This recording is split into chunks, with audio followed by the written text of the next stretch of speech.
local people, local news and events,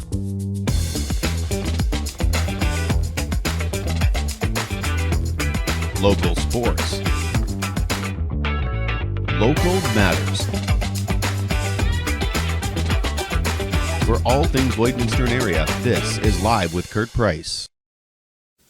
Welcome into the new Lloydminster Nissan, now located on Highway 17 South. You can finance a new vehicle with the new Lloydminster Nissan this month. Get $1,000 cash back to use how you see fit. If you want to get your vehicle winter ready, including winter tires, well, we're selling winter tires at cost here, as always, at the new Lloydminster Nissan. So stop in and see us today once again on Highway 17 South. Fred Sirett, Michael Diachuk, and Jean Mills Applegate are here today as we continue our discussion with the prospective City Council candidates after that forum last night. We'll tell you about another meeting where you can get face-to-face with the council candidates in just a moment as well. It's not just a name, it is Superior Water. Superior Water has 2 locations in Lloydminster, and they're open on Sundays to make filling your big blue jugs a whole lot quicker and easier. And if you want great tasting water right from your tap, call Superior Water and ask about their under-the-sink reverse osmosis systems. 780-875-6636. I drink Superior Water because I like the taste. I believe it is Superior Water. Open on 57th Avenue, Monday to Friday, 8 to 6, Saturdays and Sundays, 10 to 5, and they have a coin-operated location just off Highway 17 South.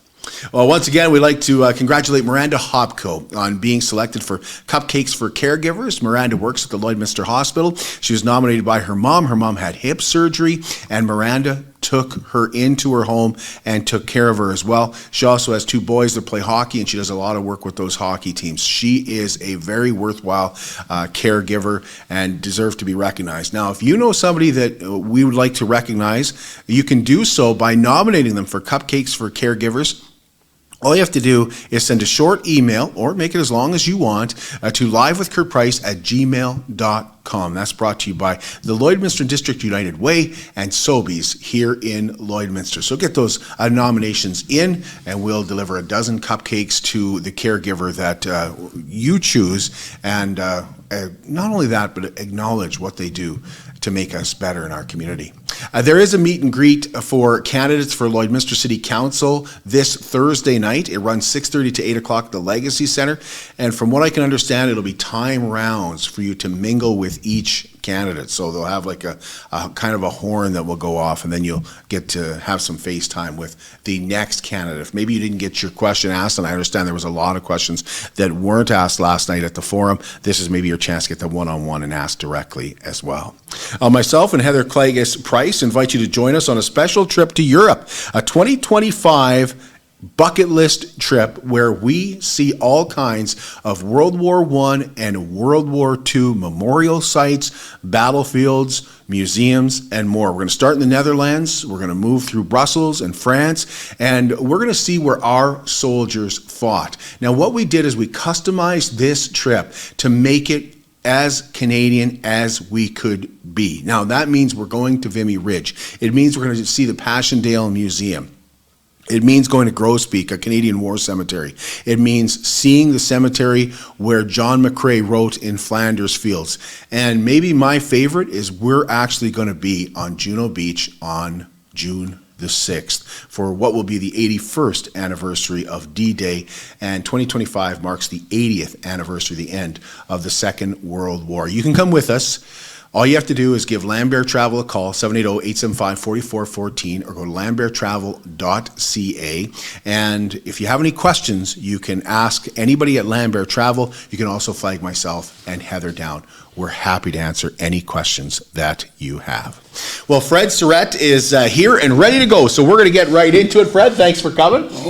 Appreciate it. Fred actually was here very early this morning and ready to go. So we won't keep you waiting much longer. First of all, let's get to know you a little bit. Fred, can you tell us about yourself and why you decided to put your name forward for City Council?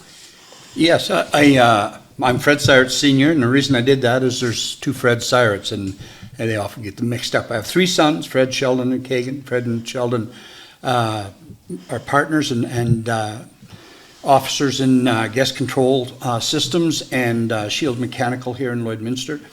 Kagan is a partner in MNP and has a ranch out south of Battle River in the Neilburg, Lashburn area. I've been married 51 years to my wife, Sirett. She's done well to put up with me. I farmed in Paradise Valley till I was mid-30s, and then I felt called to ministry. So Lloydminster was my trading center. It was the hometown, the first place I got tasted French fries and gravy. First time I watched color TV on Woolworths on Main Street. And but I left the area and I pastored 4 churches. And the last 2 were Neilburg and Chauvin. Since 2000, I've been in the area again. And got involved in two women were concerned. One day they'd gone to church and there's a single mom there that was struggling. And they got a heart for trying to do something to help those who were struggling. Got this idea that it's kind of start a food place where they could have fellowship.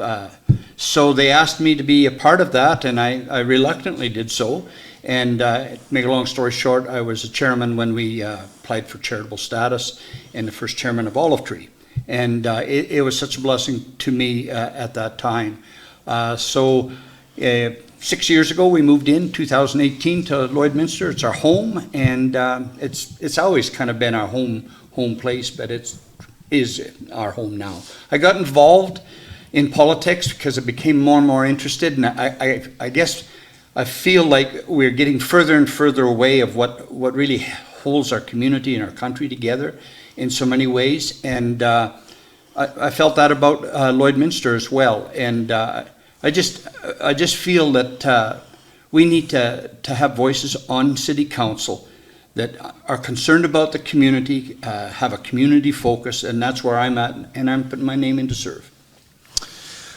This was a big topic last night, economic growth. How can council foster economic growth? Where do you see areas of success? And what would you do to attract more diverse businesses to our community? And you don't really have a time limit. So okay. First of all, I think that's been a primary focus of the existing council. I think they've really looked at that and done that well. They've secured 23 and a half quarter sections of land around to build. So I know that they've got a long range plan. I know that they've been going out to trade fairs and pitching and representing the city. So I think that's been going on at a lot of levels. I think they've been very strong in advocating for Lloyd in provincial meetings and that. So I think that's all good. I think the best way for me to approach the subject, Kurt, is to show my colors and say that I'm a conservative at heart, and I don't believe that government should be the one who's running governments, and not necessarily interfering too much in it. I believe that the free economy is always based on a viable. Like if there's money there, if there's an opportunity there, they're always looking for that. So I believe that the strongest thing we can do as council is make Lloydminster a great place to raise a family. I think that's important. A great place to do business. And the amenities are nice, but those are the core values. So the diversity comes from the community itself. Now, there's initiatives that they're doing that I'm not against them, and I think that they're good. I'm going to go right from here to start up and get to know what's going on in there. And I think there's a great background in Lloyd to stir up economic growth. One of the things that I see from my perspective is we're a long ways from the main trading corridors of both provinces. Highway 2 is where all the industry is happening in Alberta, and Saskatoon, Regina, that's kind of where it's happening there. And here we are out in the middle of nowhere, as they think. But we have an advantage in being on the provincial line as well, I believe. And we've got a hub there. We used to have the CCA finals rodeo here, which brought in a lot of people. I think those things are very positive, and those are a great way to sell our community. So I think there's advantages. We have everything that we need to support industry. We don't have a river running through Lloyd, which is unusual. I'm not going to make one, but we have railway. We're on the main lines for trucking. So I think there's a lot of opportunity for business. And I just think is making that known, making clear that we want to do business in Lloyd, I think the chips will fall into place. It's interesting you say there is an advantage, because it becomes such a detriment at times to be on the border, because we heard a lot of people say, well, you just get forgotten about. Yeah. Well, it's harder work for sure. I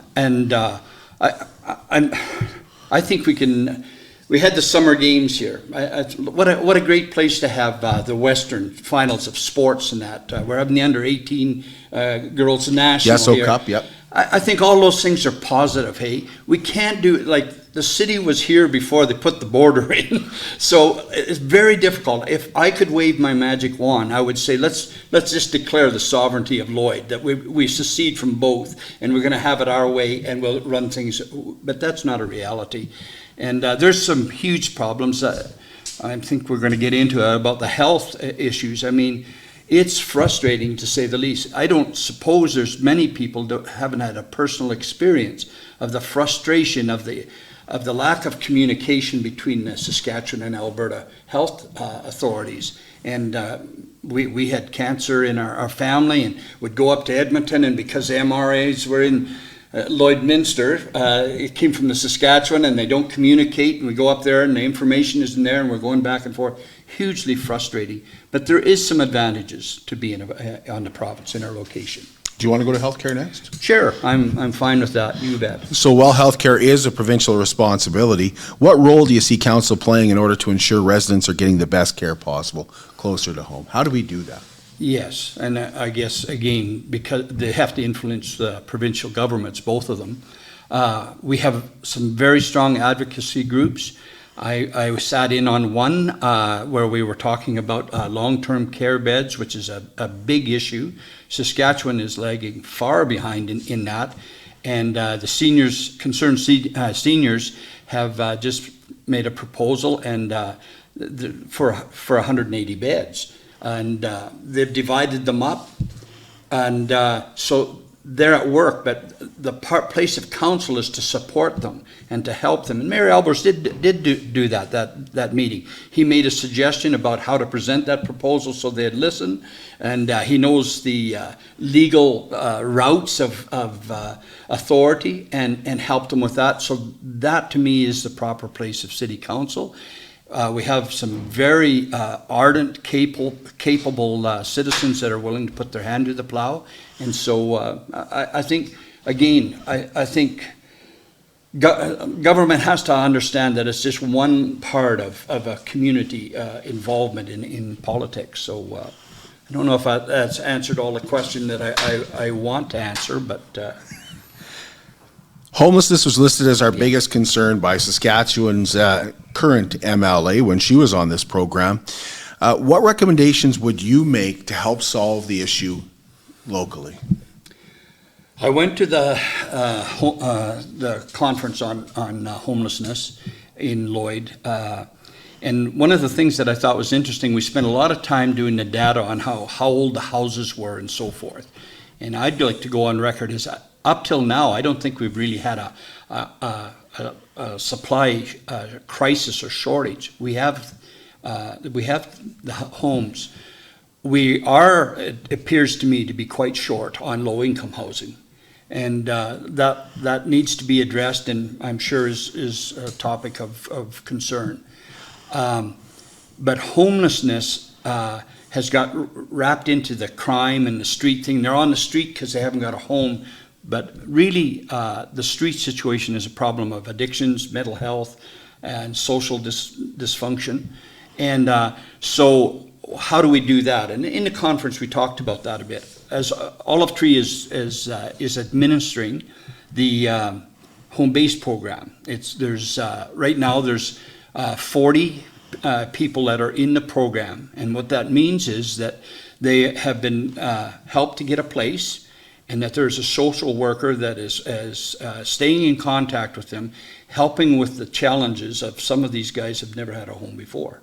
And There's 7 that have graduated, and what graduation means is that they're doing so well that we really don't have to stop in and help them with the day-to-day or week-to-week functions. So there's some success to that. It's a lot of work, and I guess, it's still controversial that I get to see the other side of it. And I told last night a story of a guy that's been on the street for as long as I know him, and I've been involved in Olive Tree for 12 years now. And I missed him for about 4 or 5 years, and all of a sudden he's back. And I was talking with him, and I asked him how it's going, and he's got his first home. And you want just to see the joy in that. So there's some good stories in this thing. We are doing some work, but it's a big challenge. I'm conflicted a little bit because I'm on Olive Tree and want to help. But I'm also running for council, and so there's going to be a challenge there in doing that. And I'm reluctant, to be honest with you, theoretically, to see the city getting very involved in social services. I think that's a provincial matter, and I think that's one of the things that's happened in our Maloo. A lot of times we've tried to help in the community, but we've got outside of our lane, and we've bumped into one another. And I hope that as a council, I'd be very aware that we need to not overstep our bounds and start to interfere with the regular process.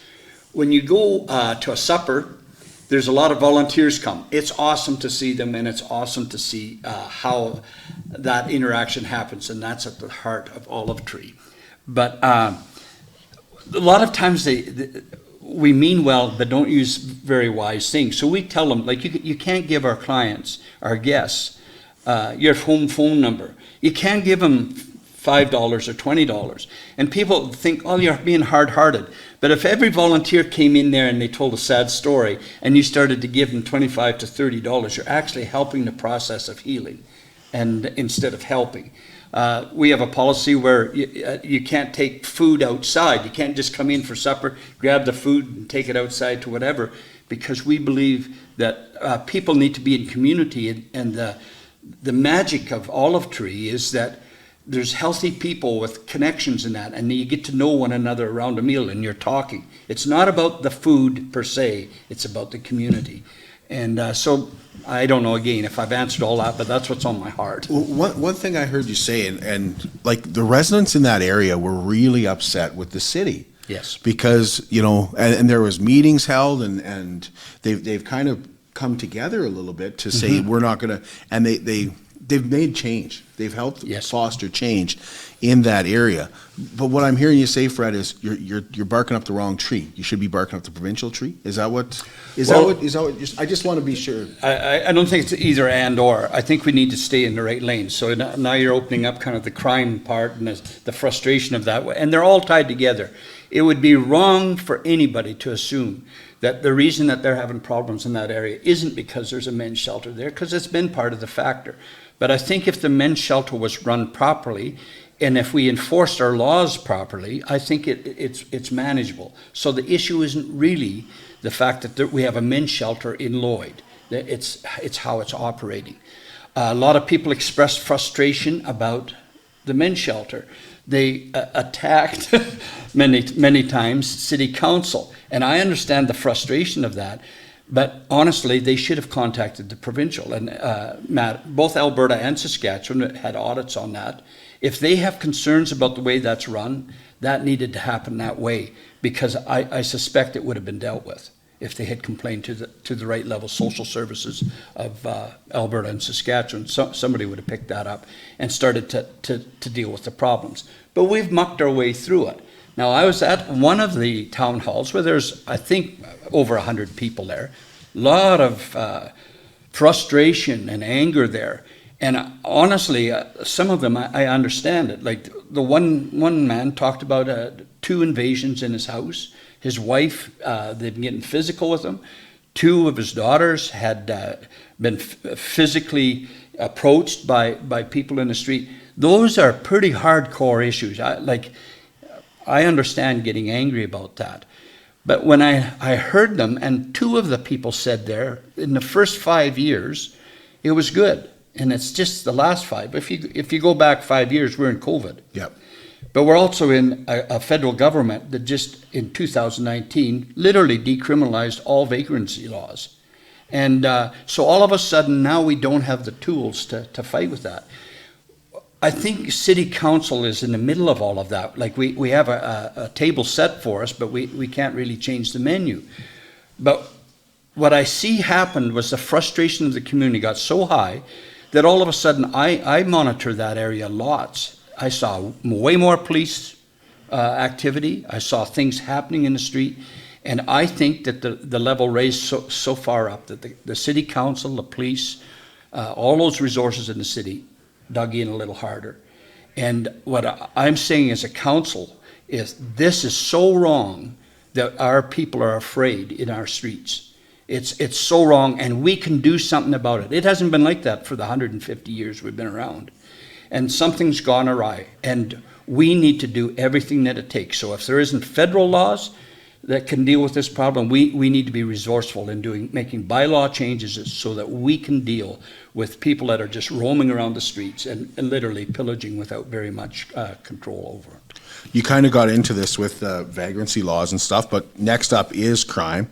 And along with the homelessness, as you mentioned, they kind of go hand in hand. But yes, we have had Brian Nickel on from the detachment here in Lloyd. He said you got to separate the two. There's yes, definitely a separation.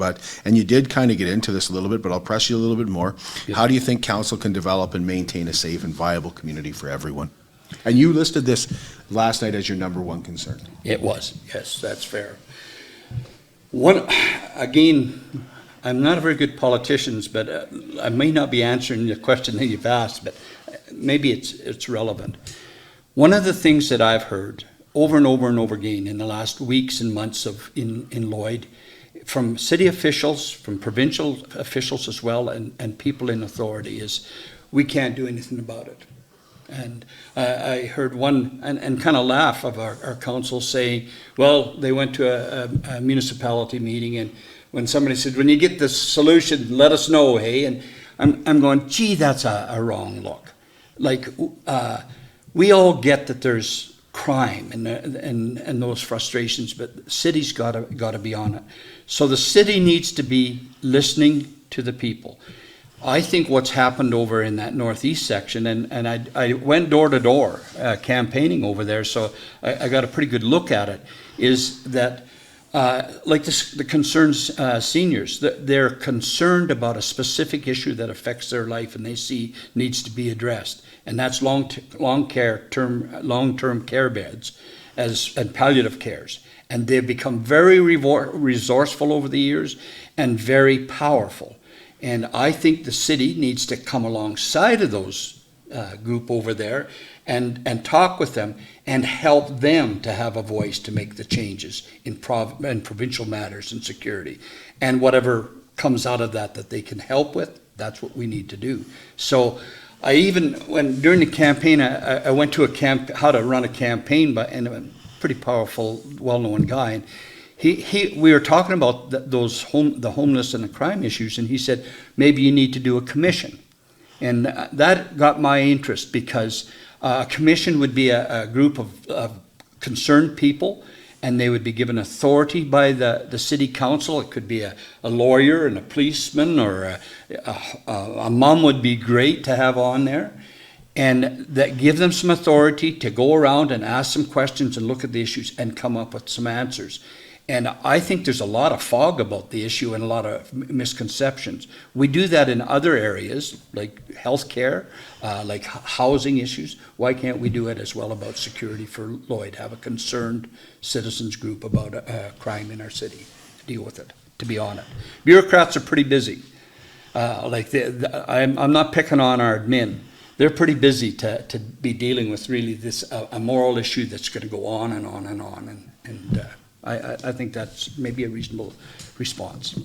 Many user groups of the BioClean Aquatic Center wish they had more accessibility to pool time, and increased lanes and length has become an issue.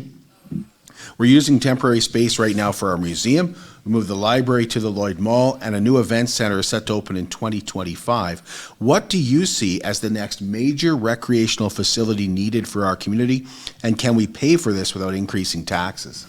If I'm going to ask that question, they should say when as well, because that's valuable.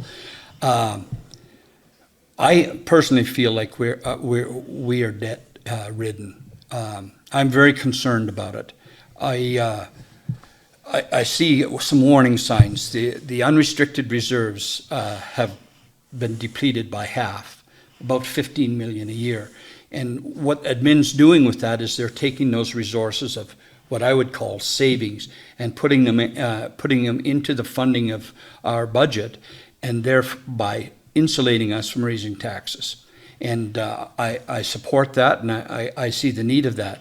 But we need a reserve fund to be able to take advantage of funds and grants that may come from federal, provincial levels, and be in place for that. So we need to address our operating and our debt. And so my answer is we're a long ways away. Michael Diachuk said 7 years, and I'm going, unless we get a hold of our operating budget and our spending, we will never really be able to afford this. That's the task before us. And that's a whole different subject, which we can deal with if you like. But I just feel like the hub is the last one. It's put us in a big debt position. We've got to raise money to pay for it. They're lagging behind. I haven't seen a business plan that shows that the hub is self-supporting, and I'm skeptical that will be. So what will be the financial responsibility of the hub that is put on the taxpayers and upon future budgets? I think we've got a lot of work to do financially before we ever consider any major projects. And there's things we can do, but yeah. It's going to be a while. It's going to be a while. Okay. Do you believe that the City of Lloydminster, Mayor, and Council is transparent? What would you do to make them more transparent? Wow.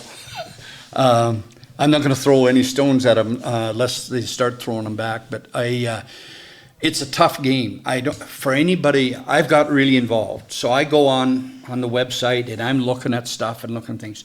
It's an incredible amount of stuff that they deal with in admin. I mean, all kinds of issues, airports and feasibility studies, garbage. How do you do this so that people can access it? And I think they need to get out and be intentional about getting that information out. Here's some ideas. Independent media. I can schmooze you right here. I think this is invaluable to getting the messages out. As you listen to the people, then you can address the concerns that they have, and then there's it's clear, hey, we're focused on that. So I think council should be regularly on independent media, where they are asked all manner of questions. Danielle Smith's moved to that, and she's weathered the storm, and I think now the population is kind of going, yeah, let's have a talk about this. And so I think that's part of it, is taking the angst of that away and going ahead and just launching out and meeting with them. I think we could do a lot better in Thursday, the council gets the admin's report about what they're going to deal with on Monday. So Friday, Saturday, Sunday, they have to read the reports, and sometimes there'll be 500 or 600 pages of pertinent information there. And then they have a meeting at 1:30 on Monday to deal with that. And I think, how fair is that young families, young men or women that have jobs or family commitments can even be involved in politics? I think we have to be more accessible, and that's a factor. I think we need to get it so that we have evening in interactions, whether that's an actual meeting or whether that's some other kind of form of meeting where people that have businessmen and that can come and talk with the council and hear others' questions, because many times when we see that we have a problem, we don't even know the right question to ask. But when we're in forums, people ask a question, go, yeah, I want to know the answer to that. I think that's some of it. I don't think they're... the other part of it is the finances thing is difficult, hey? Like, where are we with the hub? Well, there's going to be a draw of $28.6 million. But the progress reports in that, the people really don't know.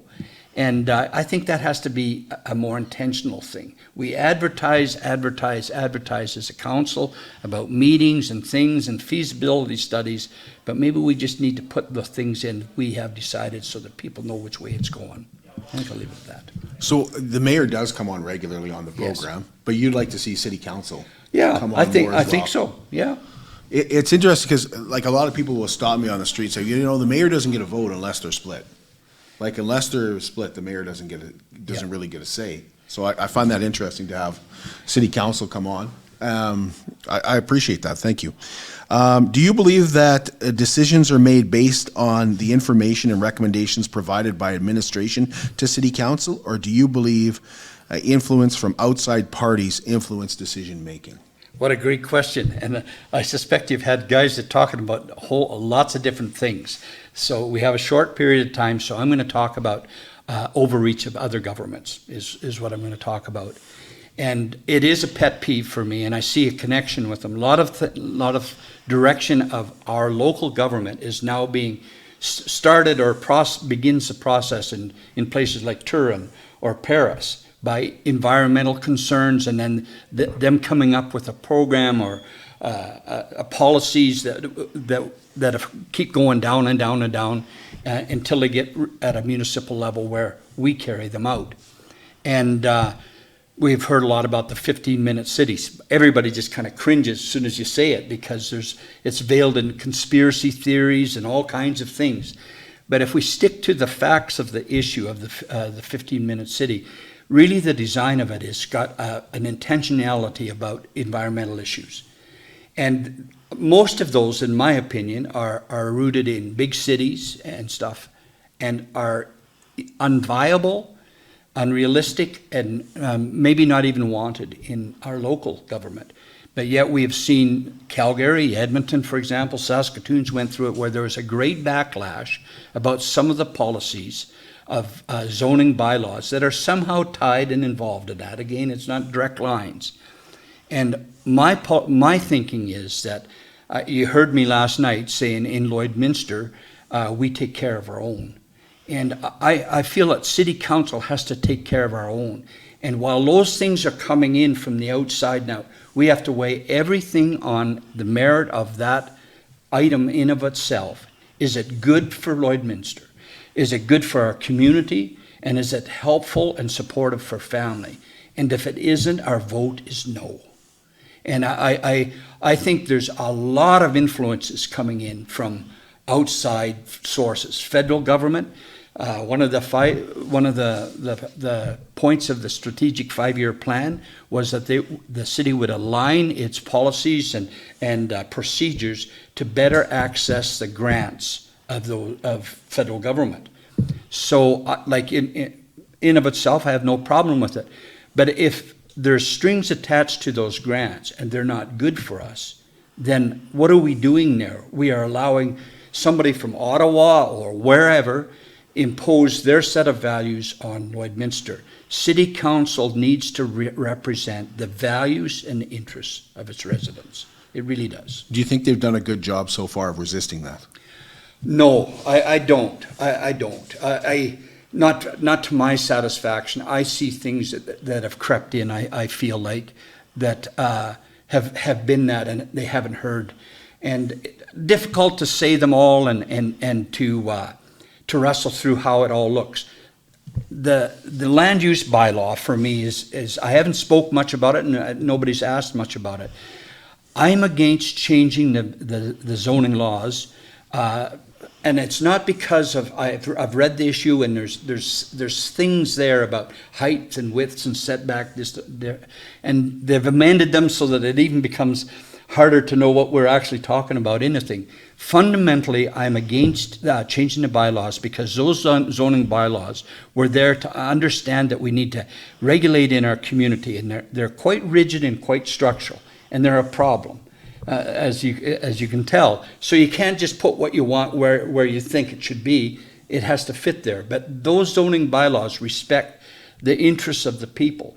So what they're doing now is literally, in my read of it, is opening the door for all of these zoning the rigidity of those zoning laws to become more subjective by the development authority or person or group of people, and that will then be subject to those people. And we don't trust government anymore as a people, and I don't trust governments come and governments go.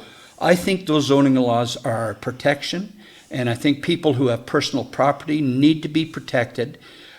They used a land use bylaw in our county out in rural, and the selling point was we don't want to have a 1,000-sow hog barn move into our community without that, other people having a say to resist that because it impacts their life. And I'm going, this bylaw change is just the opposite of that. They're saying we can put this in there, and you don't have a say. The development authority will have the say, and I'm against it. I'll just be very clear about that. This was a yes or no answer last night, so I'll give you a chance to expand on it. But do you believe the city should invest in public transportation? Why or why not? Yeah, it is a great question. I said no in the by-election, and I met people in the streets, guys who are disabled, can't drive, single moms, students. Transportation around the city is an issue and a problem, and it's a big issue for those. I had one woman who I asked her if she would sign my form, and she said, I'll only do it if you tell me you'll put a transportation system in. So then we had a talk. She did sign it in the end. But it's unwieldy and it's expensive. And I don't know, I just don't think we can do it given our financial state. And I'll be controversial because maybe people will watch if I'm not. In my process of thinking, when's it the right time and when can we afford it? And I was thinking, I don't really know. I've heard a bunch of numbers, whether they're real or not. The other centers spend $1 million a year for operating it out of the taxpayers' money, and I'm going, is that feasible? Is that viable? And is it right? And I'm going, And then I start looking at the recreation budget, and I'll pick on the golf course because it's a public golf course. This year it'll be $700,000 budget burden to the taxpayer. And I'm going, okay, would I rather have a transportation system or would I rather have a golf course? Well, to be honest with you, I'd rather have the golf course. You are being controversial here. Yeah. So and the question then is asked to me as, so what is the city doing running a golf course? And can we do that well? Would we lose our golf course? And so I think we need to do better as a council and as a city in putting our priorities right. And I think the transportation is a need by a few people, but the people who need it, it's a big deal. And I'll go on record, I don't think we can afford it now. I don't see it happening in the next year or 2 or 3 unless some things change. But it is a need in this day. The needs have changed, and I'm an old guy, and I got to keep in touch, and it's not the same anymore. Everybody had a car. Everybody drove around. If you're 85 and couldn't see, you could drive a car around. Can't do that anymore. So yes, I think we need a transportation system, and I don't think it's now. Thank you, Fred. You bet. We're going to take a break, and when we come back, we'll have a current city council member seeking re-election. Michael Diachuk will join us. At Lloydminster and District Co-op, membership matters more. Because being part of a co-op means you're connected to something bigger than yourself. From long-held legacy by those who built our communities, to people you call family, friends, and neighbors. When you're a Lloyd Co-op member, you're an owner in a local business that prides itself on purpose alongside profit. You earn cash back, you help support causes that matter most, and you're building a better way of life for the next generation. Membership matters more.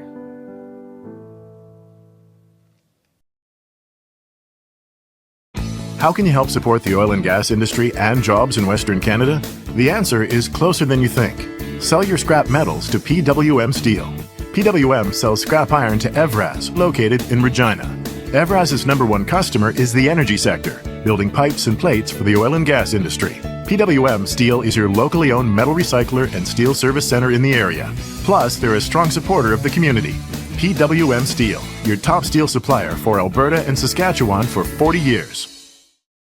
At Jason Arden Associates Cooperators, we're proud to be a top-rated local insurance company that offers flexible solutions and expert advice for all your insurance and investment needs.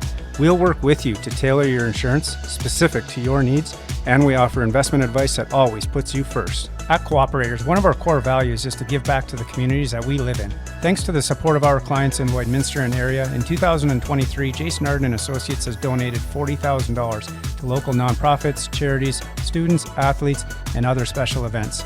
How does your insurance company support our community? It's more than just taxes at L&A CPA. Assurance, accounting, retirement planning, estate planning, business consulting, financial consulting, farm program support, and bookkeeping. But yes, there is always taxes. The team at L&A CPA is committed to helping you achieve your best results and will be there to assist you every step of the way. L&A CPA, with offices in Provost, Vermilion, and Lloydminster. Welcome back to the new Lloydminster Nissan.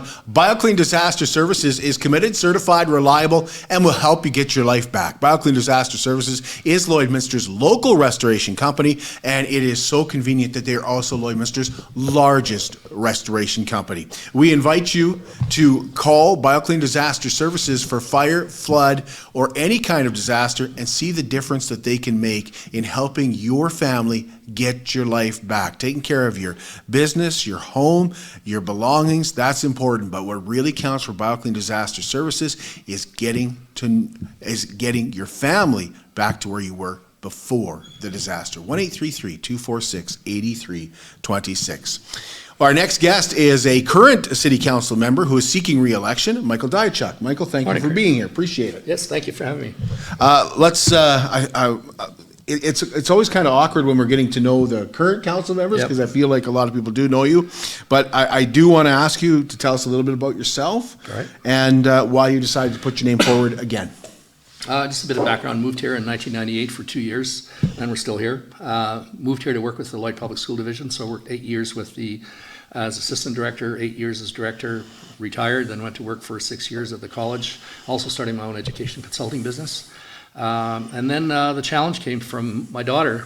She said, if I go and get involved and do this work at Date, what are you going to do? So I said, well, I'll run for council, and I didn't think I would win, and I did. And now 8 years later, I'm having lots of fun and being able to give back to the community in so many ways. So at this point, after 2 terms, I'm really engaged deeply in a couple of big projects that I kind of want to see them through to the end, and that's kind of one of the reasons why I'm here. Are those projects, are we going to talk about those? I'm not sure, but I'll mention them if they come up. One is in around in housing, so really looking at renovating and replacing the old wing at the Pioneer Lodge.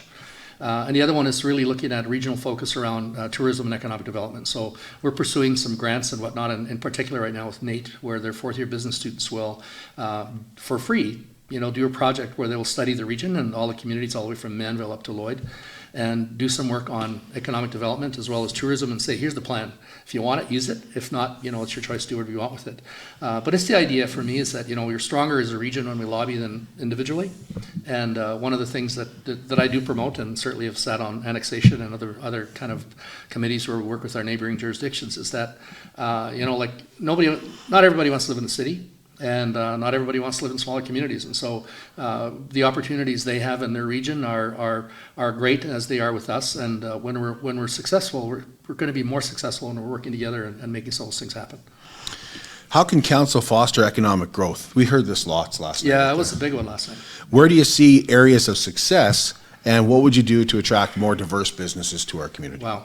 Well, I can tell you, I work quite closely with an economic development team.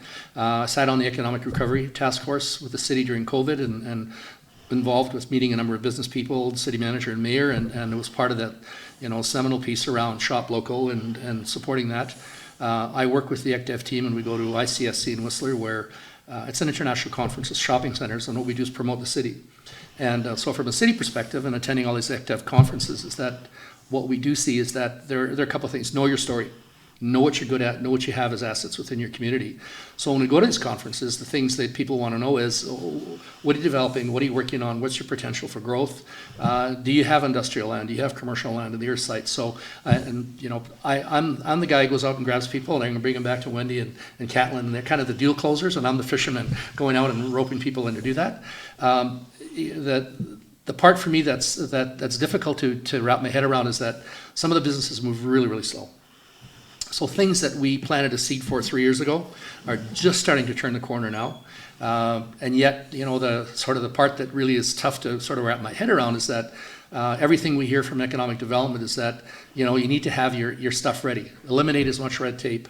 Make sure if a businessman comes to town and says to town A, what can you do for me? And goes to B, C, and D, the town or community that's ready to go first, they usually get the business, all other things being equal. So it's that, time is of the essence, and yet some of the larger ones are moving slowly. Like Covenant Energy, for instance. I mean, the property, the water supply we have with our effluent coming out of our new wastewater treatment plant, that's exactly what they need. I thought they'd be done quicker. They were, anticipating a start in 2025. Yes. It's slower than that. That's what we're learning. Obviously, the announcement by one of the developers here, Musgrave, I think it was Rotary or Chamber, I can't remember where, but it was in the front page of the paper. 6 businesses, 1,000 employees. Again, where is it, who is it, and when will we hear some of these announcements? But from a city perspective, reduce the red tape, make sure you have property and ready for development.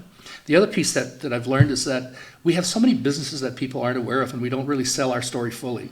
So 8 years ago, when Mike Sidoric was still with the Lloyd exhibition, we had a meeting with them, and he produced a document that said 80% of breeding stock in Western Canada was in a 50-kilometer radius of us. And I went, really? Like, I'd never heard of that before. And yet I know with the speckled park cow, which is, I think, originally from Australia and New Zealand, with summers way down under, and they have 2 sales a year. And they sell, I think, 10 bulls a pop. The prices go from $45,000 to $85,000. You do the math. I mean, and that's just one breed that we have within our community. Another one is the lathing that gets done here. We have 2, Orion, and I can't remember the other one. I know they'll be upset. Sabre. These guys do a ton of work that goes south. So they get online, it's all done with CNC. They have 3-axis machining. They punch in a computer code, and out comes the product. And if you're not kind of in that area mucking about in it and asking questions, you have no clue. And so I think what we're seeing is that the longer I've been in it, is that the more I've begun to see that we have a fairly high level of diversity. People talk about, we have a craft brewer over in another community. We have them here. And so you begin to look at what people are celebrating as being diverse, and in many ways we have a lot of those pieces. The biggest piece, I think, around it is that we've relied so much in the past on the oil and gas industry, and now they're doing really well. They're booming, and hopefully this cap on emissions won't put a damper on things or whatever, but I suspect they're way ahead of the curve on that one. Where this is more about politics than actual numbers. The other part is ADM. There's 12 ADM units like we have here for canola oil. This is it's either the first or second largest in Canada. So the amount of production we have around some of these pieces is kind of, unless you want to go and look for it, you won't be able to see, you won't know it. And so the more you're in it, the more you begin to realize what we have. And the piece that we're really trying to spend more time around is to say, what's the rest of the context? So yes, we did a study on what's our service area. So it was 186,000, probably closer to 200,000.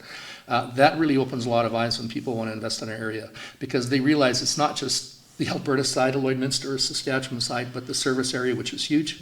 The next part they look at is that, on our intermodal study, we get CP and CN rail. That's why you have I-Steel down the road here in the RM of, is it Wilton or Britannia? Anyways, the south side of the tracks.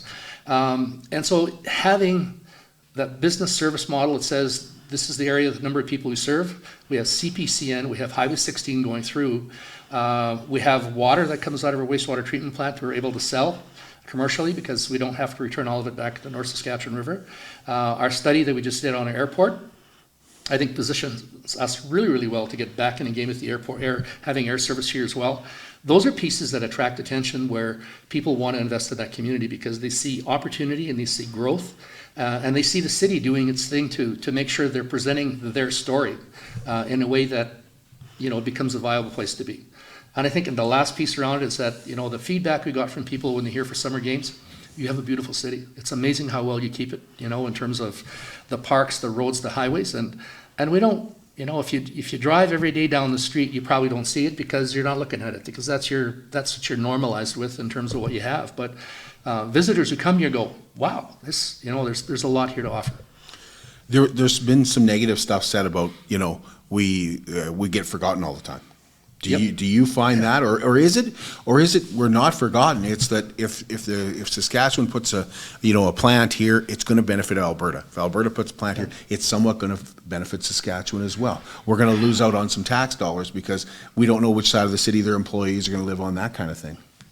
Yeah, I don't think it's as much that issue as that when we talk to Invest Alberta, for instance, and they do the site selection. So I just reposted a feed this morning from Invest Alberta, Economic Development Alberta. Their job, and just within the Alberta context, this example, is that there are international businesses and national businesses, for that matter, that are seeking sites to develop a business. And so they will contact our people and say, we want you to be part of the site selection.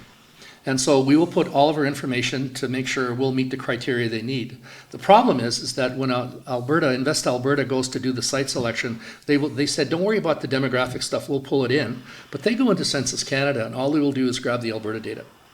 We're not just Alberta, we're Alberta, Saskatchewan. Right. And so we don't get viewed a lot of times by error that it's 33,000 people, not just 60% or 40% of it on either side. So, when you talk about barriers, one of the barriers is that people in those departments are changing all the time. Since I've been involved in economic development, I know there's 2 or 3 people that I've visited with that have come out here. They're no longer in those departments or elsewhere. So you have to keep doing this promoting, and you heard a bit about that yesterday, where you got to make sure they know that we're a whole, we're not a part. And it has its challenges around economic development and that piece alone. But I've never heard it from that perspective where, where the employee is going to be in that. I find that would be very, very secondary to the other piece of making sure we're viewed as a whole. I mean, in Saskatchewan, years back, they had the song in the legislature where they took every single town and community in the city and created a song for it, and they sang in the ledge. Oh, yeah. They missed one. They missed Lloydminster, right? So it's kind of like, really? And when I was with the school division, there was this perception is that, oh, you guys are double dipping all the time.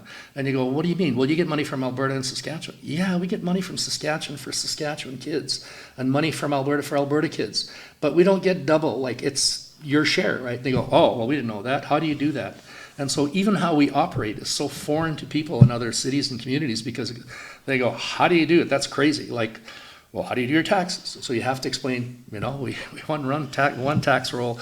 Anyways, then all the processes that go along with that. But yeah.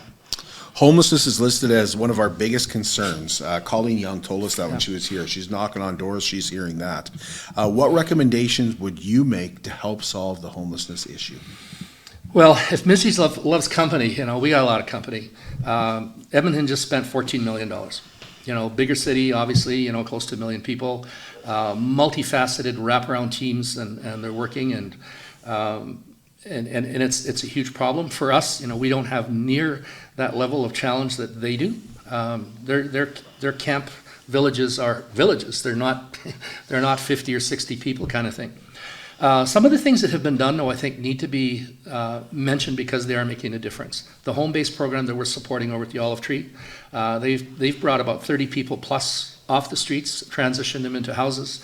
And some of that means, getting you washed up, cleaned up, fed properly, getting your identification, all that very simple stuff that we probably take for granted. They help them get started back on their feet, and that number's probably changed, and perhaps it's more. In our studies, and we do a walkabout, our folks, parks people, though, for instance, pretty much everybody's there because they have to move the encampments. They recently helped a fellow move back to Ontario. Then they got a call from Ontario saying, well, why'd you send this guy back? We don't want him. And he said, well, he wanted to be with his family. You're his family. And so we heard last night as well, and I think people know there are multiple reasons why people live on the streets. Addictions, mental health. The part that is difficult for me to wrap around because I've never experienced homelessness or houselessness, whichever you want to use, as the stats show that if you've been on the streets for about 3 years, it's less likely for you to want to come off. And there are people, in spite of efforts and asking them, they go, no thanks, I'm good where I'm at. And it's something that it doesn't resonate at all with me, and I don't understand it. And and I'm not sure if I ever will, because, you spend most of your life trying to work, buy a house, and have some comfort for your family and all those sorts of things, right? The other piece I think that's important to note is that GIS services, so Staff Sergeant Nutt Brown spoke with us, and so it's General Investigative Services, and typically they operate in plain clothes, 7 of them, and they've gone and to meet everybody that's sort of in that category of homelessness, and they know everybody's there, and they've gone back, plain clothes, working with them. One of the things that they've been able to do is identify people that are causing the mischief. And so I'm not sure if an indicator is a reduced tension in social media, but I think probably in the last 2 or 3 weeks I've seen that there are less complaints about stuff going on and within the community. Certainly the men's shelter is, changing who they are. They have a great guy, I think, taking on that role. They're reviewing their role, and one of the challenges we've heard now is that, they're not taking on the warming shelter. And so, we had some discussion about that. Whose role is it? Whose responsibility is it? How do you access funding? Is there even any funding identified with either government that would be able to support that? But it's complex. We get $0 for anything that we do for homeless people, but we are expected through the Municipal Governance Act to take care of homeless animals. So we support the SPCA Border Paws, $250,000, $260,000 a year, yet there's nothing that says homeless people. So it in my mind, that really captures, whose responsibility it is. And we can say it's not ours financially, but we live with it every day. And I think, we hear lots of it from our community members, and that's in part why we're supporting, that home-based programming, and for a 3-year stint. And the other part is obviously is working with the RCMP closely to say, what are you doing? Let's get some boots on the ground and make sure we know who the bad actors are, and can we get them out of there? They're not causing problems just for, people who live in the residence. They're causing problems for people that are homeless. They have no doors to close. They're probably even more frightened and insecure than we are. So complex as heck. I've never heard it put that way before, Michael. I never heard it put that way before about we get money for animals, Yes, but we we don't do. for people. Yeah.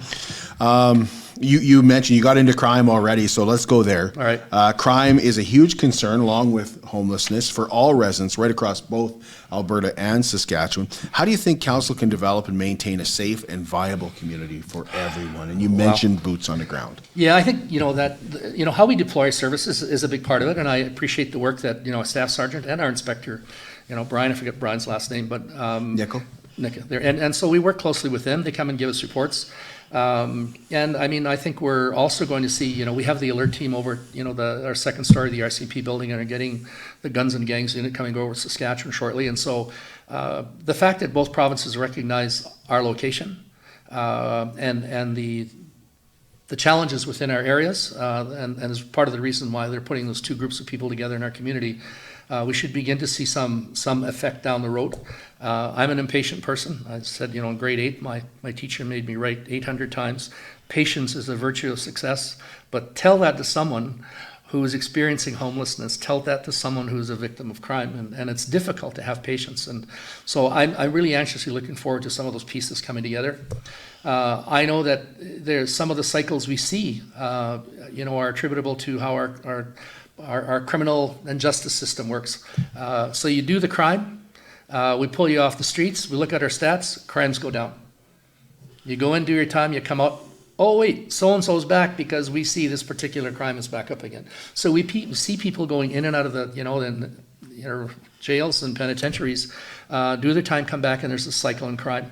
And I think, there's, you can make everything look like a nail with a hammer. And so we try to criminalize every one of these pieces of activities. The reality is that it's much more complex. So we can catch bad guys. Brent Kalinowski did a program out of Prince Albert called The Hub. We have a model of it here working as well. And so I brought him up here, and Lois Hardy, who was involved in Spec Ed, took that on in leadership. So that group of people meets, and they have representatives from the schools, from community, from RCMP, from social agencies, and they will say, we have a client that is now living off the streets, kicked out of the homes, becoming involved in substance abuse. What can we do? And that program looks at getting at people before they become criminals, and getting at people to help them before they have to default to a life of crime. And so that's making the difference, and I don't think it gets any attention in the community, but that's the model that Dale McPhee, was because he was police chief there, and now he's implementing in the city of Edmonton as well. But that model is making a difference, but they don't publicize it at all, and I think they deserve a big pat on the back for the work they do. Adding more boots on the ground, well, it's the hammer and nail thing, right? We'll catch more criminals, but what are we doing to look at ways to reduce people wanting to become criminals? And it's not just punishment. People steal for a variety of reasons. People do crimes for a variety of reasons.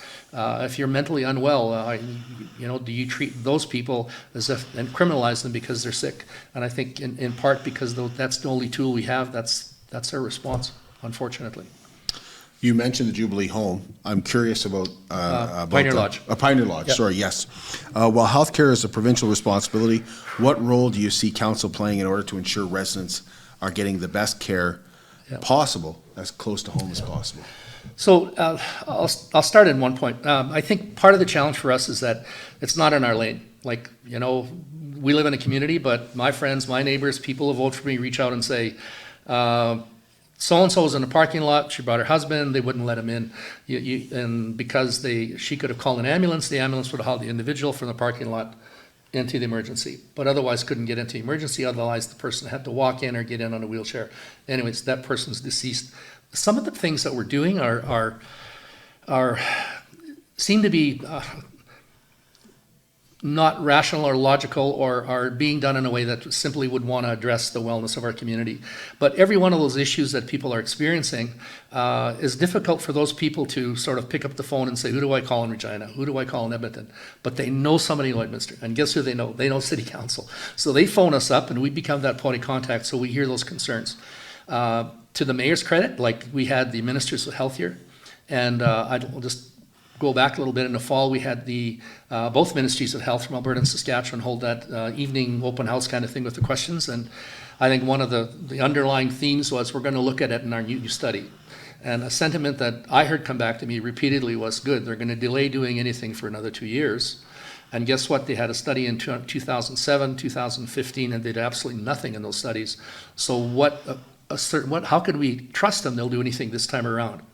So the mayor organized the health minister from Alberta and the two ministers of health out of Saskatchewan. The council met with them, and we said, all right, you have the study. What are you going to do about it? Like, what agreements or assertions can you give us to the residents of the community? Otherwise, why would we even bother participating in it? And so, we'll act on it, we promise. Well, you said that before. So who do we hold accountable? So I do know that the one thing the Minister of Health from Alberta said, do you need to wait to get started? Because you have 2 studies already. And they sort of went, perhaps not. And so I'm hoping to see there's a bit more of a push coming around that area. I sit on, as a public member, on the Lloydminster District Health Advisory. All those little pieces come forward, and it feels like such a burdensome bureaucracy. And one of the comments that came back to me was, Michael, you need to realize that, we serve the whole province. There's lots of people. And I said, yeah, but the smaller board we had before served a smaller group of people in our area. So why couldn't you manage a small area? And now you made it a big area, so you're using big areas as an excuse to not do anything. I said, I don't get it. Like, people live in this community, they expect levels of service. I know with the Vermilion River Regional Alliance, we sat down, people are saying, let's go to Alberta Healthcare. You switched our CMP from Saskatchewan to Alberta. Enough, let's move across and go over into Alberta Healthcare. But there's a level of frustration. People are going to Vermilion for their doctors. I know from Pioneer Lodge, we've worked closely with the hospital where we have seniors that are in trouble medically. They'll fall down, they'll be disoriented, whatever it is. They'll bring them to the hospital, do a quick look at them and say, yeah, you'll be all right, send them back. And yet nothing's been done about it. And so I know Paul Richet's been involved a bit, and our folks over at the lodge, and saying, well, there is something wrong with them. These are the pieces that you need to attend to. And I think we now have some kind of triage process that works a little different, and our new CAO there, Stephanie Miller, is working with them as well to make some changes. But it's one where all we do is bring the ministers together, put some pressure on them in terms of saying, so what are you going to do about it, and how do we hold you accountable? Right now, I honestly don't know what that mechanism is other than an election. And I know that there's another advisory where the deputy ministers are supposed to meet quarterly, and they haven't done that for a while. So there's a commitment from both health ministers that the deputy ministers will meet quarterly and try to look at the healthcare scenarios here in Lloydminster in particular. Mayor deserves a big pat on the back for the work he's done bringing, the premiers here, the ministers here, and I think working on now with the new caucus coming out of Saskatchewan, where potentially New Year having both caucuses meet here in Lloydminster and begin to address some of these issues. I mean, the one around health records, they changed the legislation, but operationally, you still can't access records from one side of the border to the other, and it's like really? How much more do we need to do, and how do we do it? And it's beyond kind of our scope, other than say, what are you doing about it? Seems so simple. It's challenge. That's part of that bi-provincial challenge that we talked a bit about last night. Many user groups of the BioClean Aquatic Center wish they had more accessibility to pool time and increased lanes and length. We're using a temporary space for our museum. We've moved the library to the Lloyd Mall, and a new event center will open in 2025. What do you see as the next major recreational facility needed for our community, and can we pay for this without increasing taxes? Well, nothing's more assured than death and taxes, and so there's no guarantee around taxes that I can give you at this moment. I think the only thing I would say is that when we look at our 10-year capital structure plan, and then we take our debt that we know when we'll have stuff paid off within the next 5 years, we're going to have a lot of the big pieces off the table, and our debt limit, if you like, will have grown a little bit because of more assessment and the like, but our payments will have been reduced significantly as well. The challenge is, I think the pool is the next thing, I would look at it from a couple of perspectives. You open your comments with the fact the number of users that want to use the pool. If we were to compare the number of users at the pool versus the museum, I would suspect the pool trumps the museum. And so from our perspective is that, so where's the greatest use, and how do you support that greatest use in the community? Given that, and we looked at numbers a couple years back, and I don't remember them all, but I think my first impression was that we have more users that want to use the pool, and I know they've heard about the scheduling and whatnot, and the reality is you have X number of lanes, X number of hours in a day, and that sort of thing. But I think around 7 years after 5, our payments will have gone down significantly. We'll have capacity at that point to invest. The biggest challenge is that we're trying to forecast the cost of a pool. And I looked at other communities, and they had dreams of going 50-meter pools, and the price is like off the charts versus 25-meter pools. I look at our location and think about how we are sort of this regional hub, in much the same way that Red Deer is. And look at the facilities Red Deer has for recreation and pools and the like. We have that same capacity. We're on a major highway. We connect Edmonton and Saskatoon. I know both of those, any of the post-secondary institutions in Edmonton or in Calgary where they compete, Edmonton and Saskatoon, they'd love to meet halfway. Their travel expenses would be reduced significantly, and then we could be that destination where we host competitions. And again, you don't grow athletes by not having facilities and providing opportunities. I think 7 years we'll probably be ready to look at that, and the biggest challenge will be is what will the cost be of that pool, and I think in the end that will be the limiting factor in terms of what we actually get. Is it a expansion of the current pool? Is it a revamp of it? My concern with upgrading a current pool is that you're going to close it during the time of renovation, so then you're without a pool. So is it short-term pain for long-term gain financially, or do you say we keep it open but then we build a new facility and maybe add it on to other facilities we have in terms of locations? Then which of those facilities is capable of having that add-on, or do we have to look at a standalone, and what will the cost be around those pieces? But that will be the deciding factor. But in my mind, I don't think there's any question it's the pool. I heard some oohs last night when you said 7 years. Yeah. So it won't be open in 7 years, but No, 7 years will be looking 7 at. years is when you kick it into gear. But the studies typically will begin 3 or 4 years in advance. So I mean, when you think back to Cenovus Energy Hub, it's 3-4 years. Well, yeah, at least 4 years in terms of that planning process. So it could be 7 years. I don't think it'll be 7 years in open because, well, there's always stuff that happens along the way. So by the time it opens, I should be ready for the senior lane. I'll take your word on that. Okay, all right. Do you believe that as a council member, the city has been transparent? Is there anything more that could be done to make the city more transparent? Well, that's an interesting question, because I know that we post pretty much everything that we do on our website.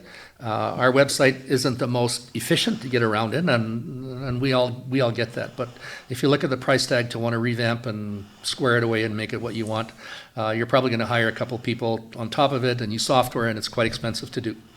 But I can tell you that where we came from, one of the questions I had asked in my first year 8 years ago was a printout of the budget. Now still we can't do that.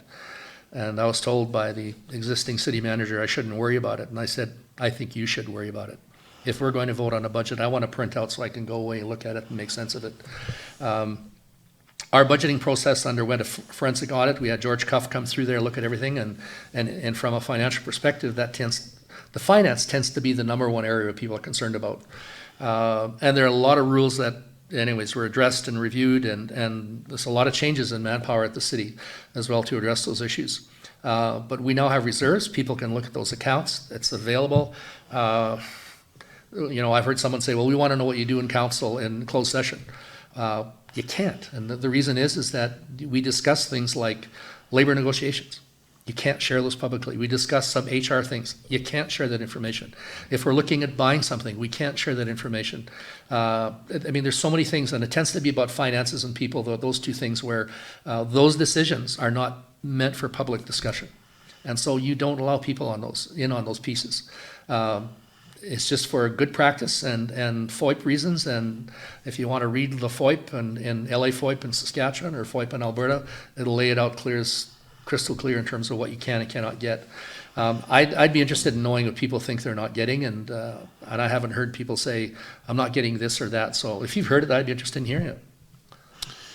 When making decisions, do you base your answer on the information and recommendation of the city administration only, or are there outside parties that may try and sometimes do influence those decisions? The answer is, yeah, we rely upon the city admin to give us pros and cons. Here's if you make this decision, here's some of the pros, and here's some of the cons about it. So you want to know on balance, what making the decision will have in terms of impacts. But let's use the current, the whole thing with land use and whatever, and high density, low density, percentages of variance within that we could use for making decisions. I heard that at the sessions that I attended, and we supported that we hold off on pursuing and going forward with that. It's not only that. I go to, the Christmas fairs and work the booths, and a lady come up to me as a senior said, you need to get the transit system. And I said, well, tell me why. She says, because I need it. She said, I can't afford to buy a vehicle, but I would use it to go from, place to place. And I said, well, how many seniors do you think would use it? Lots. My friends and I need a vehicle. We don't, or they no longer drive, and they find taxis are, they don't want to use taxis for whatever reason, and that's what they're using now. I said, so how do you think we could afford it? She said, well, why don't you go to someplace like Edmonton or Saskatoon and contract them to do it for 2 years? So then you don't have to invest in the steel. All you're doing is paying for operations. You pay contract, figure out what model you want to test. And we've seen 3 or 4 different models. You test it out. If it works, great. Then you can invest in the steel and do whatever you want. And if it doesn't work, you say, good, we're done after 2 years, and that's our trial. But those are folks from the community coming forward with solutions and demands as well. I know over at Lakeland College, I'll just go down that rabbit hole with transportation, that there are a lot of foreign students that come here and go, oh my gosh, how do I get to school? How do I get there and back and try to do so when it's minus 40 and minus 30 and I'm only wearing something that really isn't appropriate? So in that regard, I think one of the things around transportation and that transportation system, we need partners when we go on this one. I think Lakeland College would be one that we'd want in, the Lloyd Public, Lloyd Catholic systems. I think everybody who lives around Holy Rosary and the Lloydminster Comp would love to see less vehicles so they can park their vehicles in front of their home. And if you're going to university, I don't know, my kids, when they went to school in Edmonton, when you paid your tuition, automatically it said on their transportation, you got a bus pass. No choice, it's a done deal. So, wrapping it all back around, in terms of listening, we listen to people's suggestions and ideas and build on them. Administration says, here's the cost, here's the pros, here's the cons. You have to put it all on the table. It's not just, a rubber stamp because, the city manager said, let's do this. Not at all. You brought up public transportation, Yep. So it kind of sounded to me like you were for it, like you'd be I am, interested. I am under that condition where I think we need partnerships to go in on this. You can't sit on the sidelines, in my mind, and say we should do that, but not do anything. And I think that's where we need to work closely, a lot more closely with the college, where they would introduce it as part of your tuition when you're on campus here in Lloydminster. High school students aren't subsidized by the province for transportation to and from school. So, what do kids do? They drive their vehicles. So, if we had a transportation system and you tap into the school systems, I don't know what off the top of my head would be in terms of students that would ride every day, but I know there are 800 students and more over at the Lakeland College. If you looked at students at grade 10 and up over at Holy Rosary and grade 10 and 11, 12 over at the Comp, you got to have another 1,500 students. So you're looking at 2,500 students. So if you took 2,500 students that bought a pass that would give you a budget that you could work with. Then you could subsidize seniors, give them the break on the pass, even 50%, or for that matter, free, whatever it is. Look at different grants that you could access to support it. But we can't just continue to take the burden on as a city on this one in particular, I think, because there are 3 other parties that benefit phenomenally by us doing it. Thank you, Michael. You're welcome. Appreciate that. Yeah. We'll take a break, and when we come back, Jean Mills Applegate will join us. She's next up as a prospective city councillor. Awesome. Thank you, man. At Diamond 7 Meats, we work with local farm families to provide a high-quality product and a great selection for you. Try our mouth-watering smokies, pulled pork, roast beef, and more, made pure and natural with no additives or fillers. We offer custom processing, and our experienced team works for you to provide a selection of sausage, burgers, and jerkies made to your specifications. Take your grilling to the next level with a Yoder smoker. Complete the grilling experience with Canadian-made, award-winning line of House of Q barbecue sauces. We're locally owned and operated, and we look forward to seeing you today. I'm Brian Zinchuk of PipelineOnline.ca. I used to be a pipeliner, and I've spent the last 15 years reporting on energy in Saskatchewan. PipelineOnline.ca provides comprehensive coverage of light oil, heavy oil, lithium, helium, power production including coal, wind, solar, geothermal, natural gas, and nuclear. There's a lot happening in Saskatchewan's energy sector, and Pipeline Online is there for all of it. No one else comes even close. At CK McKean Roofing, they understand what it took to put that roof over your head for your family. With over 20 years of experience under their belt, they strive to show you that with their workmanship and their integrity. Not all roofing companies are created equal, and that's why CK McKean Roofing encourages you to focus on your most important investments, your home and your family.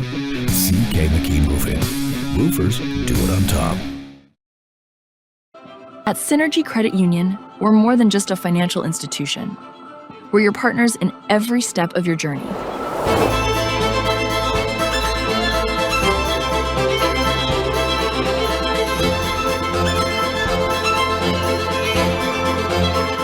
From supporting local businesses to enhancing community life, we're committed to making a difference. Join us in shaping a brighter future. Together, we thrive, because this is Synergy.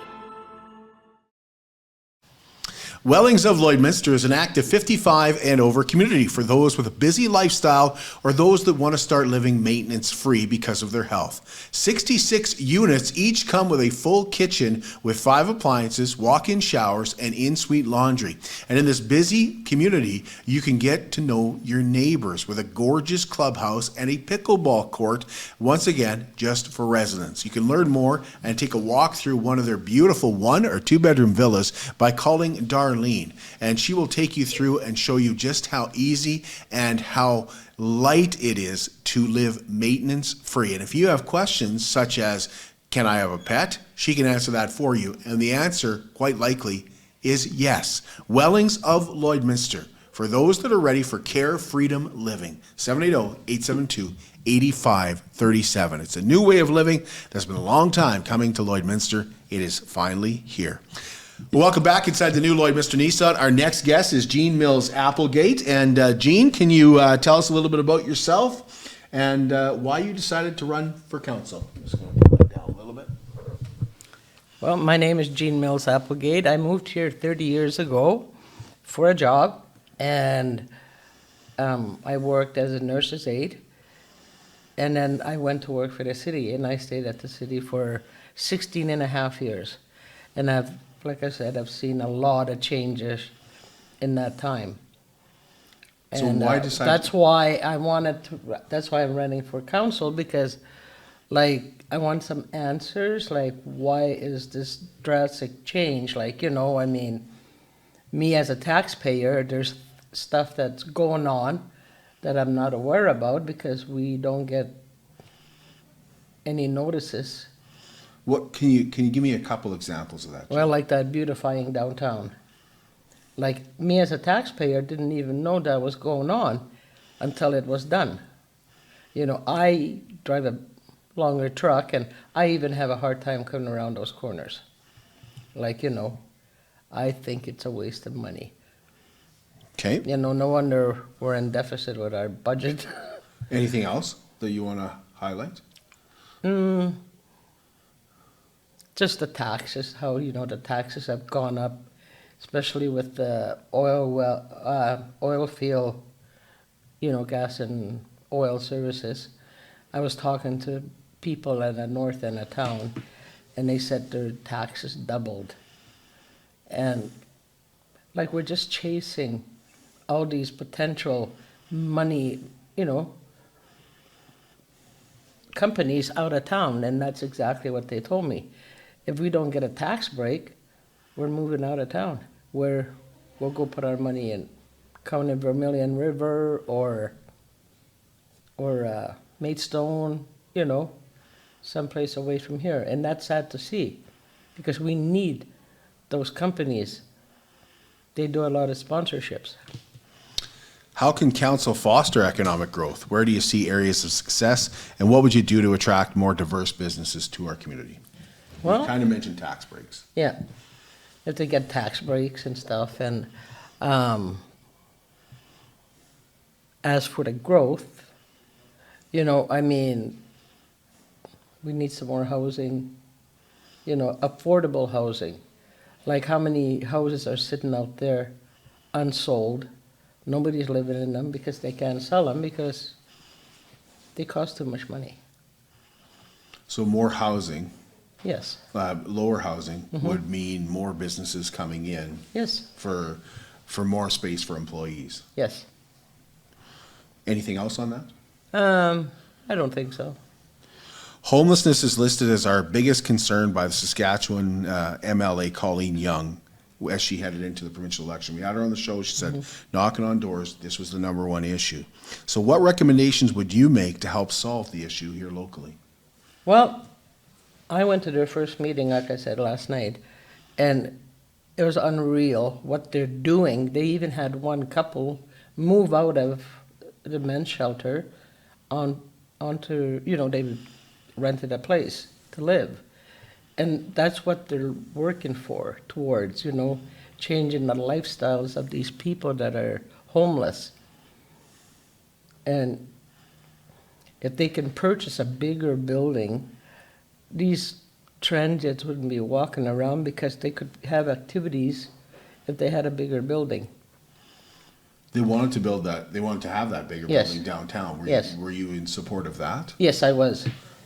But then I was getting ready to go to a meeting, and then I get a text message saying that it was canceled. So I didn't go. So you would have liked to seen it go down, like where it was. Would have been a good location, Jean? Yes, Okay. yes. And you know, when I went to that meeting the other night, they were talking about, they put sod in that old building where they're at right now. They put sod around, and they put mulch around the trees, and those people are not allowed to be hanging around there, you know. So they're trying to beautify that. Along with homelessness, crime is a huge concern for all residents right across both provinces. How do you think council can develop and maintain a safe, viable community for everyone? Well, I think we need more policing, you know, more police. Like for the drugs and stuff, you know, my opinion, as I was telling my husband, is if a house gets busted with drugs, that house should be torn down or have the landlord accountable for it. Like that house where that tragedy happened, well, they plowed down that house. I think that's what they should start doing, you know. And this way, these drug addicts and these people coming in with drugs, where are they going to go? Where are they going to deliver their drugs to? But if you tear down all these houses where they were delivering drugs, they have nowhere else to go. Well, healthcare is a provincial responsibility. What role do you see council playing in order to ensure residents are getting the best care possible closer to home? As close to home as possible. Well, I'm not in agreement with a new hospital because, like I said last night at the forum, We have no doctors. Why build a big hospital when you have no one to look after these sick people, right? So we have to try and keep the doctors in this town. And how do we do that? Give them some kind of a break, you know? I think, can I push you on that a little bit? Sure. So we have a hospital that, from what I can see, was built for 15,000 people. And we've doubled that in size. I Yeah. think that's why people are saying we need a new hospital, or we need to renovate this. But I've gone to the hospital where there was a lot of empty rooms. Why is that? I don't know that. You know, I I've don't gone to visit sick people, and I've gone and snooped around, and there's a lot of empty beds. Like, there's no need for that. You know, why would we get another hospital and just, you know? As far as the doctors, like, it's kind of the field of dreams thing. If you build it, will they come? That's right. Would they? Would they? I have no idea. You know, that each to their own, right? Many user groups of the BioClean Aquatic Center wish they had more accessibility to pool time and increased lanes and length. We're using a temporary space now for our museum, and we've moved the Lloydminster Library into the Lloyd Mall. And a new event center is set to open in 2025. What do you see as the next major recreational facility needed for our community, and can we pay for this without increasing taxes? We probably won't be able to afford it. Not at this time. We have to look after the deficit first before we start building anything. You know, and it's sad. Because I know, like, the city is so transparent that they start talking about deficit, and I'm guaranteed my taxes are going to go up. That's all there is to it. So not at this time? No. Nothing's on the horizon until we... Would you be in favor of it when stuff starts coming off? Sure. And I wouldn't mind seeing, like, a bigger pool, sure. But how big do we want it? Or why don't they put a pool in that new arena they're building? Like build onto that? Yeah. When it's time? Yes. Or Why do it don't- all at once? Do it all at once. So you'd have been, you think they should have built a pool They should onto have. it? Yep. Okay. You know, I mean, only makes sense, right? Well, I remember years ago when they built the Service Sports Center, people started talking about you should build a pool onto it as well. Do you believe, and we talked about them being transparent, do you believe that the city of Lloydminster Mayor and Council is transparent, and what would you do to make them more transparent? Well, they should follow what they preach. You know, if we do this and this, and we're not going to raise the taxes, but yet at the end of the year, our taxes go up. You know, I don't even own a garage, and my taxes went up. Why? The mill rate went up, is that? I guess, you know. So what I want to get you to expand on that practice, what you preach. What do you mean on that, Jean? Can you explain that a little more? Well, just like, you know, I won't raise your taxes if you do this and this and this to your yard, or, you know, go and help out, do this and this, and, you know, to help lower the tax rate. But I find it's the opposite, Gene. If you fix up your yard, you get get higher taxes. I know. Right? You build a garage, you get higher taxes. Exactly. Fix your fence, you get higher taxes. Exactly. Build a nice deck, higher taxes. Yep. Yeah. We know that because we put a brand new fence after we bought our house, and, you know, I mean, we beautified our yard. All for what? Well, I enjoy it, you know, but Do you believe that the decisions are made at city council based on the information and recommendations provided by city administration, or do you believe influence from outside parties does influence decision making? I think both. You know, say a city councilor comes up with a brainwave and say, "Oh, we should do this," you know. Okay, let's talk about it. So they spend whatever amount of time talking about it, and So, can you expand on that a little bit? Like, the both sides of it? Because you mentioned like And city then council and the comes up with an public, idea, but the public phones the city hall, or they run into the mayor and they say, why did we get this or that? And, or we should get this or that, It's influenced from the councillors and from the public. so you're saying you should listen to the public? Well, yeah. Is that what I'm hearing? Well, up to a point. Up to a point, okay. If they come up with an outrageous, about the new arena, I'm sure that wasn't through council or the mayor. I'm sure it came from the public. Well, didn't that come because we're not going to have a big arena? Didn't it come because they're going to condemn this arena? So Yeah, are they really going to condemn it? So were you in favor of the new arena or no? No. I liked it at the time when they had that at the sports center. I was there, Daryl and I were both there, and I said, I'd rather see my taxes go towards a busing system than the arena. I no longer have kids that play hockey. Even my grandkids don't play hockey because it's too expensive. And now what's the price is going to be like once they open this new arena? Are the kids going to be able to afford to go and skate there? Or are we going to see these kids on the street because they can't afford to play hockey? Well, let me push you on that a little bit. It's also an event center, so we'll see some concerts and stuff bring dollars in. Yeah. Isn't that a good thing? Oh, sure. But not enough to make No. it worth. Okay. Now, you kind of answered this question a little bit, but do you believe this city should invest in public transportation? Why or why not? Yes, I think so. Because the other day I was talking to a girl. She works at Dollarama on the west end of town. Her car broke down. She had to get a cab from her house to work. Cost her almost $20.